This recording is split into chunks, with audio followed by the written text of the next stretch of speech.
Chapter 27, The Wait. Mountain and sea. The secret chamber. The portal flickered out. The pulsing light faded, leaving them in the familiar gloom of the secret chamber. Ardon Nis waited by the dead portal. The keeper's figure was half lost in shadow, his gaze locked onto Kaya's hand. "You found it." Ardon's voice trembled, the echo bouncing dully off the stone. "The key." Kaya slowly raised her hand. A wave of blue luminescence washed over the walls. The ancient symbols flared, bringing the stone to life. "This key, it is too important," Ardon said, swallowing hard. "It is dangerous to leave it here. Perhaps we should transfer it immediately to the temple cube, to High Keeper Calyx." Peter stepped forward. The fatigue in his eyes seemed to evaporate. He became cold, intensely focused.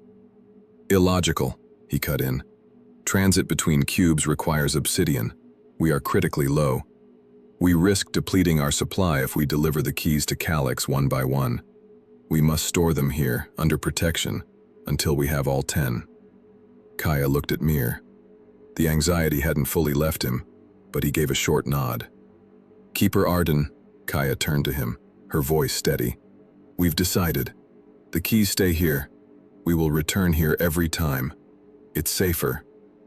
Ardon hesitated, doubt touching his features, but he gave a short nod. "To Althus, then. Only the head of the cube can guarantee its safety here." Mir looked from Kaya to Peter, his jaw tightening. "Agreed. Let's go." The administrator's office greeted them with perfect order. Althus stood by the window with his back to them.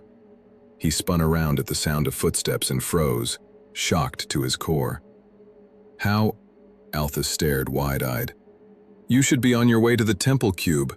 Why are you here? What happened?" Kaya realized. He didn't know. Not about the temple portals, not about the secret paths. Ardon, standing nearby, offered a barely perceptible nod. "It's a long story, Administrator," Kaya said. She opened her hand. The artifact flared, flooding the office with soft blue light. "Right now, we need your help. The entire system needs it." Althus approached, his attention consumed by the key. He didn't dare touch it. What is this?" "One of the 10 keys that sustain the reality of the cubes," Peter said flatly. Ardon stepped forward. "These artifacts were hidden for thousands of years.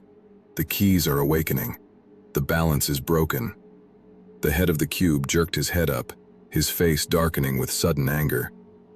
"If this is true, why wasn't I informed?" "Because it was kept hidden," Kaya said calmly. "Even from you. Obsidian is destroyed. Someone is hunting the keys. If they fall into the wrong hands, the system falls." Althus ran a hand through his hair, his composure cracking. "So, you want to leave it here? With me?" "It's the only logical solution," Peter answered. "We need a place we can trust." Althus remained silent for a long time, weighing the burden. Then his features hardened. He crossed to the wall and activated a hidden panel. Click. A reinforced vault opened. It was completely empty. "Very well," Althus said. Kaya handed him the glowing artifact. Althus placed it inside. The door slammed shut. "It is secured," Althus said. The word dropped like a verdict. "I'll guard it with my life." As they turned to leave, Ardon stayed behind. "There is one more thing you must know, Althus. Between the temples there are secret paths. That is how they returned in minutes." Althus straightened up. "Why was I never told?" "Because you didn't need to know. Until now," Ardon replied. "You are initiated. This is now your burden too." The night brought no peace. Mir lay awake, his body aching. Sleep finally pulled him under, but it shattered into a vision. Endless rows of pods, some transparent holding motionless bodies, others murky. A sickly, flickering light cast trembling shadows over the sleepers. A cold whisper coiled around his mind.